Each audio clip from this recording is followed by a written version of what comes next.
heureux d'accueillir ce soir Pascal Maguessian. Donc beaucoup connaissent votre voix qu'on entend à RCF. Enfin moi je l'entends quand je suis en voiture principalement. Vous êtes aussi donc auteur-photographe, vous avez travaillé dans la presse. Donc vous êtes marié, avez 2 enfants, c'est bien ça, hein, d'après ce que j'ai pu lire dans le livre, ça n'a pas changé depuis. Jusqu'à présent, tout va bien. Très bien. Donc depuis plus de 10 ans, vous sillonnez l'Orient chrétien et votre livre nous propose de suivre un itinéraire donc, qui va d'Israël et des territoires palestiniens à l'Arménie, en passant par le Liban, la Syrie, l'Égypte, la Turquie, l'Irak, l'Iran. Donc c'est un itinéraire historique, géopolitique, mais aussi humain et spirituel, que vous incarnez à travers une multitude de chroniques et de visages, avec une attention plus particulière à la culture arménienne. Alors pourquoi cette passion? Est-ce lié à vos racines familiales? Bonsoir d'abord, bonsoir à vous toutes et tous qui a eu la gentillesse de venir partager ces quelques réflexions avec moi, avec nous, ce soir. Parce que c'est vrai que l'actualité est plutôt turbulente en Orient et nous invite à une réflexion profonde, je crois. Alors, pour répondre à votre question, Loïc, oui, évidemment, je l'avoue. Mon attrait pour l'Orient est lié à ce grand-père mystérieux, silencieux, qui était un homme très doux, humble, qui avait subi le génocide arménien en 1915 et qui est arrivé en France en 1926, comme beaucoup de rescapés arméniens. Il s'appelait Garabed. Et j'ai une tendresse particulière pour mon grand-père, sans doute un peu plus qu'avec ma grand-mère, puisque ma grand-mère Aravni, qui était donc son épouse, était une femme plutôt joyeuse, dispendieuse, souriante. Elle ne cultivait pas tant que ça le mystère, et moi j'étais vraiment très attiré par le mystère de mon grand-père. Il parlait très peu. Et quand il parlait, il ne faisait que pleurer, en définitive. Quand il effleurait le récit de sa première jeunesse, de sa tendre enfance, il n'arrivait pas à faire de phrases complètes.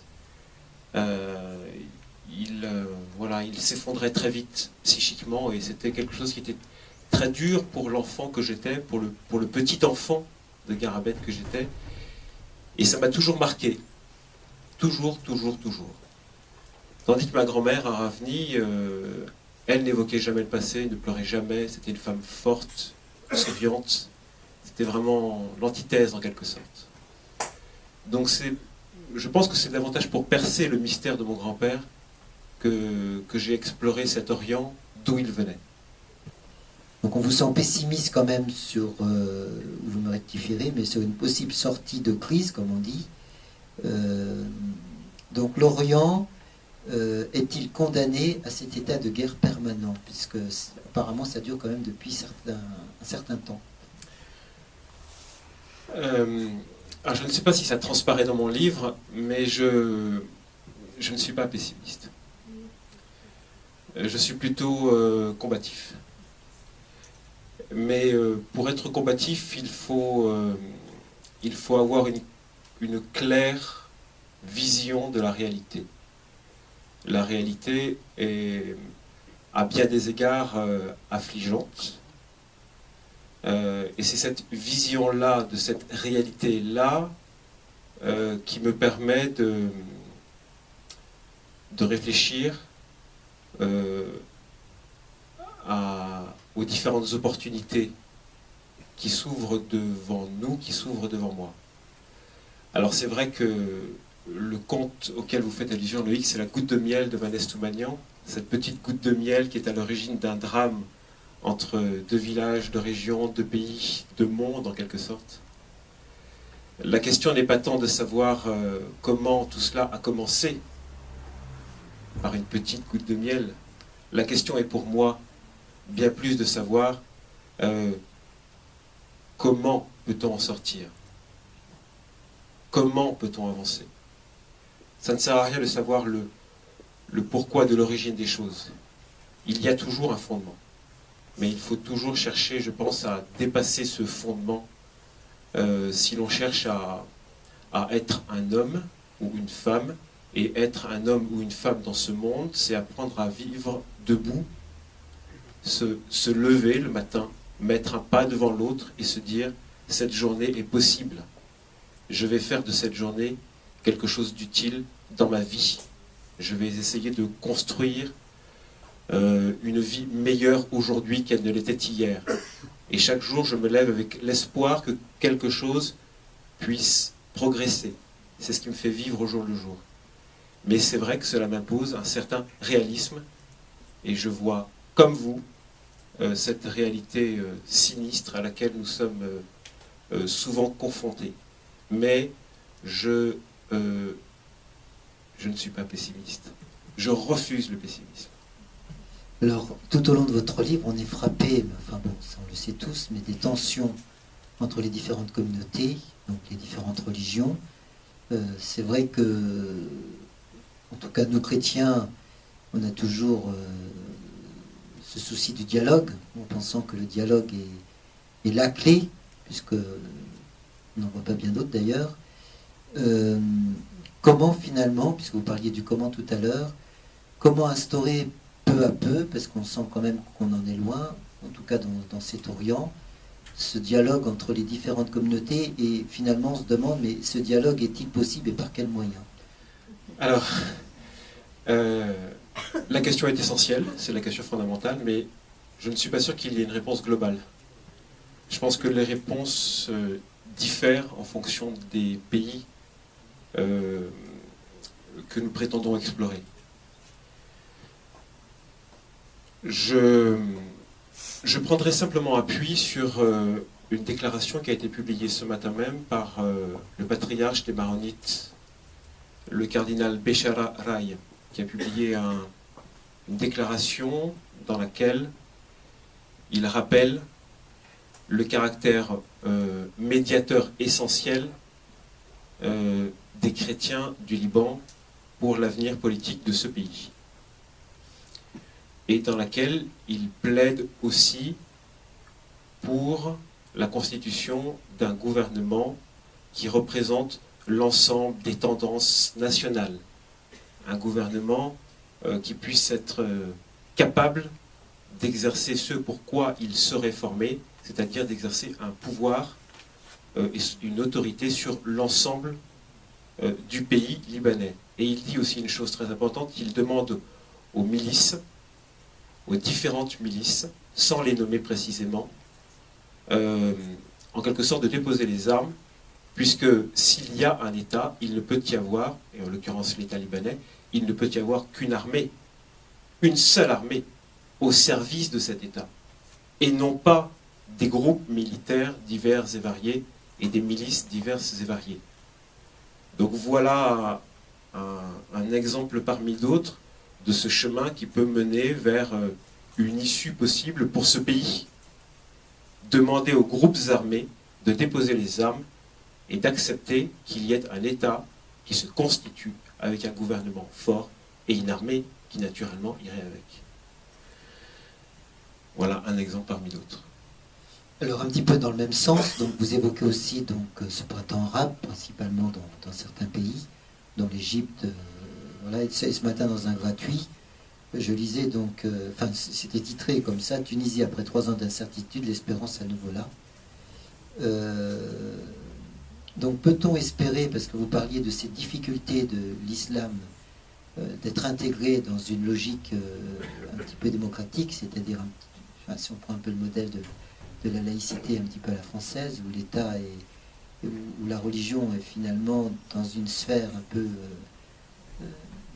indépendante, si vous voulez, un petit peu de la logique politique, même si elle peut normalement comment dire, être présente dans le débat politique. Alors, y a-t-il véritablement un avenir? Enfin, certainement oui. Et peut-on espérer une nouvelle ère plus démocratique dans tous ces pays d'Orient? Alors, je suppose que c'est un peu différent pour chacun. Alors, prenons le cas de l'Égypte, par exemple, puisque c'est le très grand pays du Moyen-Orient. Nous pourrions aussi parler de la Turquie, mais l'Égypte est un pays très intéressant en ce sens qu'il y a une communauté chrétienne qui est encore très importante, qui est la communauté copte. Alors d'abord, la différence entre la France et l'Orient, enfin ou les pays d'Orient, elle est très simple, c'est que dans les pays orientaux, l'individu n'a d'existence qu'à travers la communauté. Tandis qu'en France, l'individu existe pour lui-même, par lui-même, dans un espace démocratique, dans lequel la communauté, la paroisse, l'association, ou la communauté religieuse, peu importe, dans lequel la communauté n'a pas d'existence en tant que telle. En France, nous exerçons notre démocratie par notre droit individuel de vote. En Orient, c'est très différent. La démocratie est encore loin de connaître les standards que nous connaissons ici. Et la connaîtront-elles d'ailleurs un jour, mais en Orient, l'équation est différente parce qu'il faut prendre en compte le fait communautaire. Et quand je dis le fait communautaire, c'est aussi le fait communautaire religieux. Voilà, ça c'est un élément essentiel. Alors maintenant, en Égypte, il y a un événement qui s'est déroulé il y a 3 ans, qu'on appelle la Révolution. La Révolution des papyrus, Révolution arabe, printemps arabe, comme vous voulez. La révolution est une chose, l'évolution en est une autre. L'évolution est un processus long. Et ce processus, regardons-le du bon côté. C'est comme s'il fallait voir la bouteille à moitié vide ou à moitié pleine. Je vois que ce processus commence en Égypte, même s'il est compliqué, même s'il y a une forme de captation de ce processus par les militaires aujourd'hui, même si les islamistes, à travers la personne de Mohamed Morsi, ont essayé de capter ce processus-là. N'empêche qu'il y a 3 ans, ce processus a été lancé et il est encore à l'œuvre, malgré les difficultés auxquelles on assiste aujourd'hui. Dans ce processus et cette évolution, il y a un élément qui est absolument fondamental.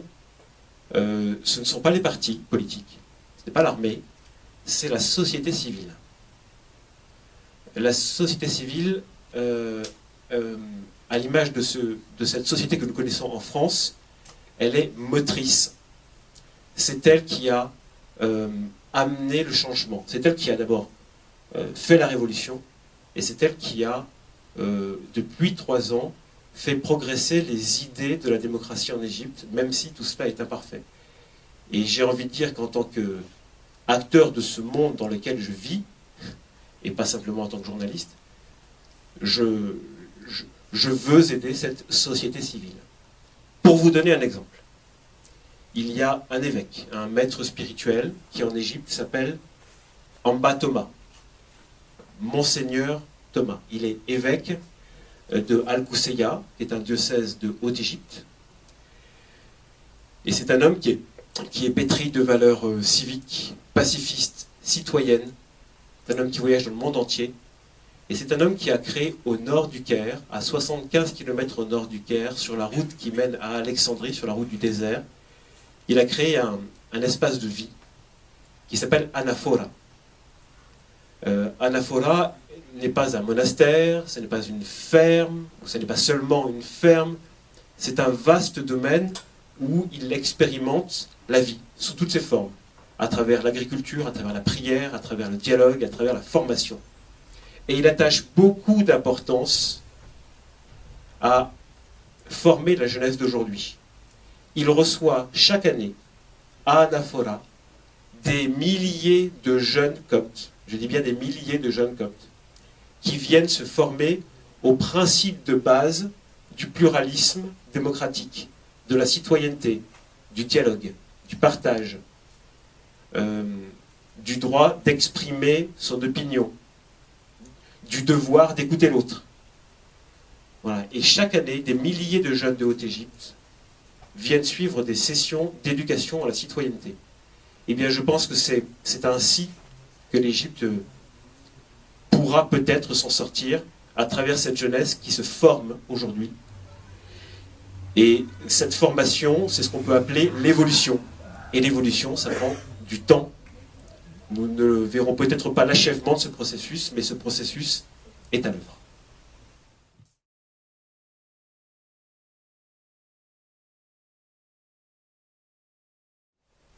Le christianisme est né en Orient. Faudrait-il le rappeler? Les chrétiens ont été appelés chrétiens à Antioche. Antioche qui est aujourd'hui en Turquie, mais qui était avant en Syrie. On ne va pas refaire l'histoire maintenant.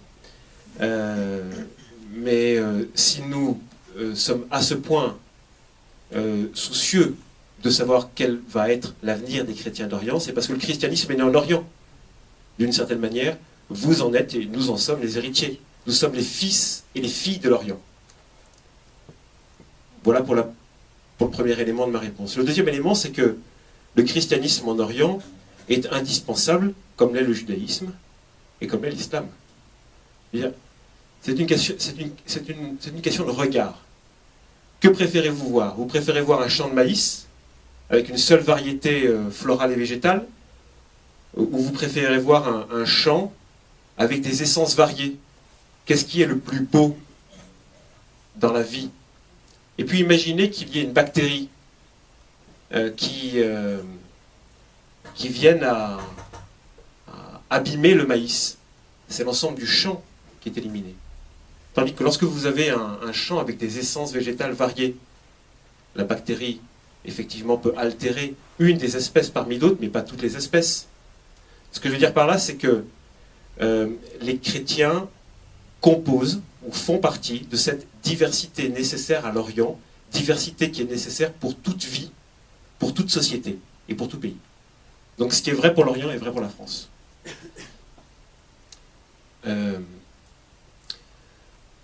Maintenant, en quoi les chrétiens sont-ils à ce point déterminants? Je vous donnerai un simple exemple.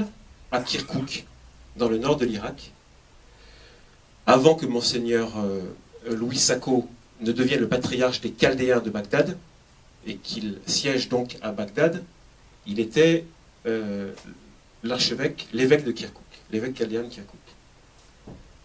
Quand les communautés voulaient se réunir, les Turkmènes, les Kurdes, les Chiites, les Sunnites et tout ce que vous voulez, quand toutes ces communautés et leurs représentants communautaires voulaient se réunir pour dialoguer, pour régler un problème, où se réunissaient-ils d'après vous?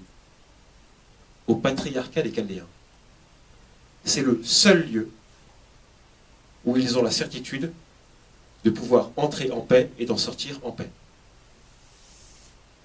C'est pour vous dire l'importance qu'ont les chrétiens en Irak, mais dans tout le Moyen-Orient. Ce que je dis de Kirkouk est vrai de tous les autres pays du Moyen-Orient. La difficulté est liée aux fondamentalistes. Elle n'est pas liée à l'islam. Elle est liée à ceux qui professent une idéologie combattante. L'islamisme, dont la version la plus destructrice, c'est le djihadisme. Et l'une des versions les plus terrifiantes, ce sont les bombes humaines. Je ne vais pas vous faire un dessin. En ce moment, ce qui se passe en Irak est terrifiant de ce point de vue-là, puisque l'Irak est livré en ce moment à des groupes minoritaires, mais extrêmement actifs, qui règlent leur compte à coups de bombes humaines. Et une bombe ne distingue pas un chrétien d'un musulman. Une bombe tue toutes les personnes qui sont dans l'environnement immédiat.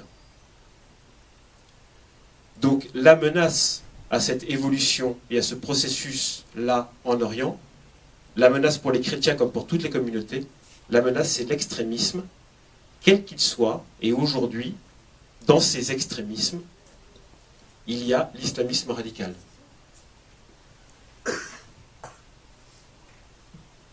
Et si on prend par exemple le génocide arménien, est-ce qu'on peut dire qu'on avait aussi affaire à une forme d'extrémisme et d'islamisme? Alors c'est différent. Le génocide arménien a été commis il y a donc 100 ans. Les fondements de l'extermination des Arméniens de l'Empire ottoman étaient des fondements nationalistes.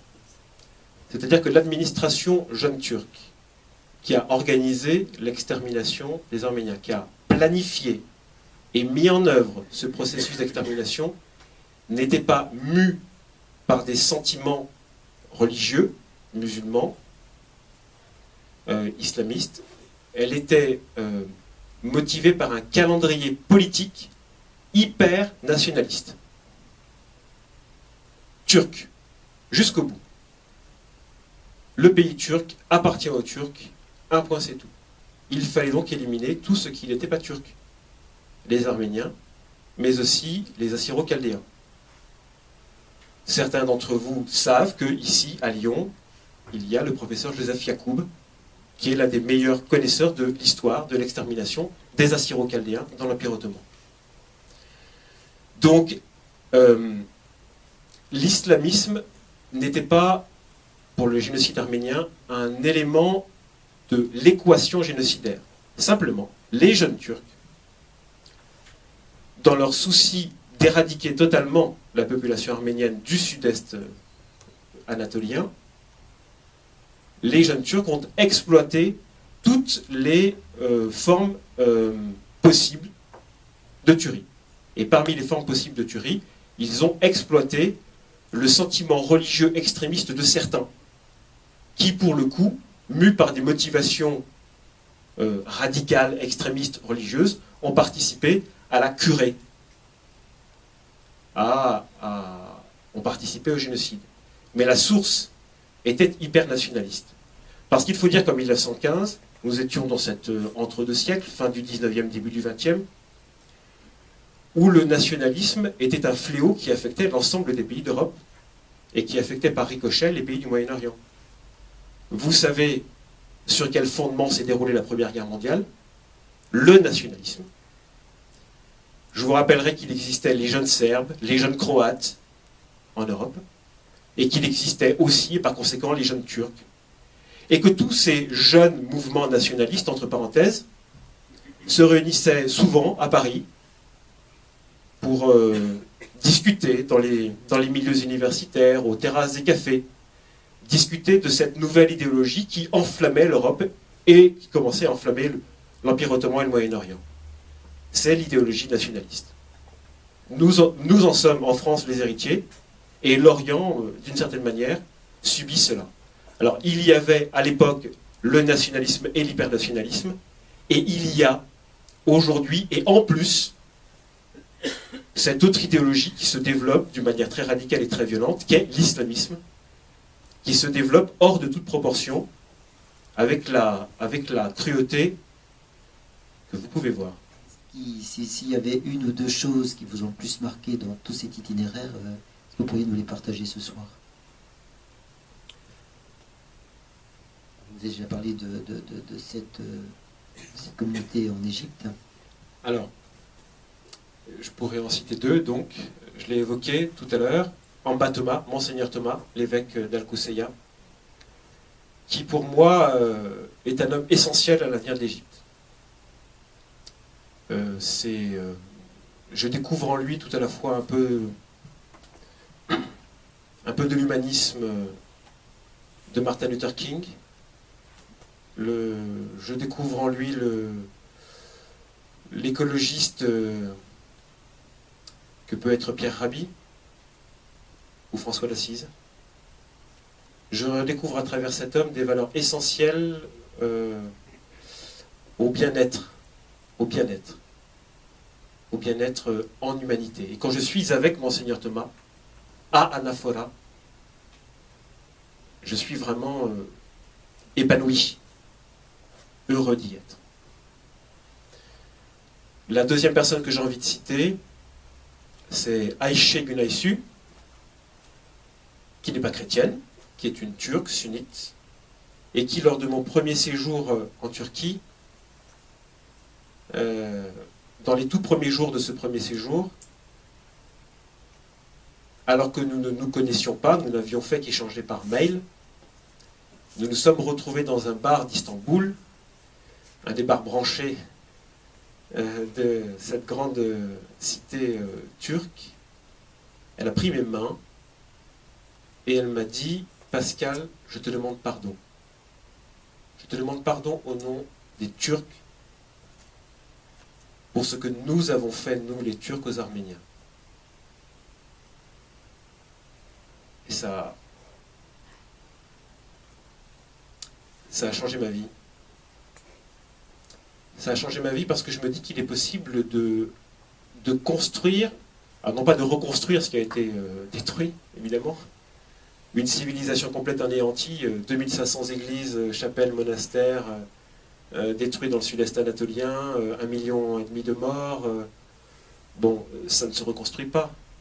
Mais je crois qu'il est possible de construire un autre chemin. Lequel, je ne peux pas vous dire sur quoi ça va déboucher, je peux vous dire que ce chemin, ce cheminement, en tous les cas, commence. Il commence timidement, mais il commence, et j'y participe. Donc Ayşe en Turquie. Et puis, comme signe essentiel, pour moi, il y a la naissance du petit Georges à Bethléem, à la maternité de l'ordre de Malte. Bethléem, je ne vais pas vous dire ce que représente Bethléem dans l'histoire du christianisme. Bethléem est aujourd'hui en Palestine. C'est juste à côté de Jérusalem. Hein. C'est à une demi-heure de Jérusalem.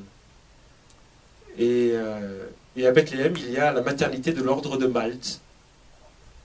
C'est une maternité où 80% des employés sont chrétiens, parce que l'ordre de Malte veut, à travers cette maternité, maintenir une présence chrétienne à Bethléem, par le travail. Donc, donner du travail dans cette maternité aux chrétiens. Mais par contre, 93% des femmes qui accouchent sont musulmanes. Voilà. Et ça, c'est un cadeau de l'ordre de Malte et des chrétiens.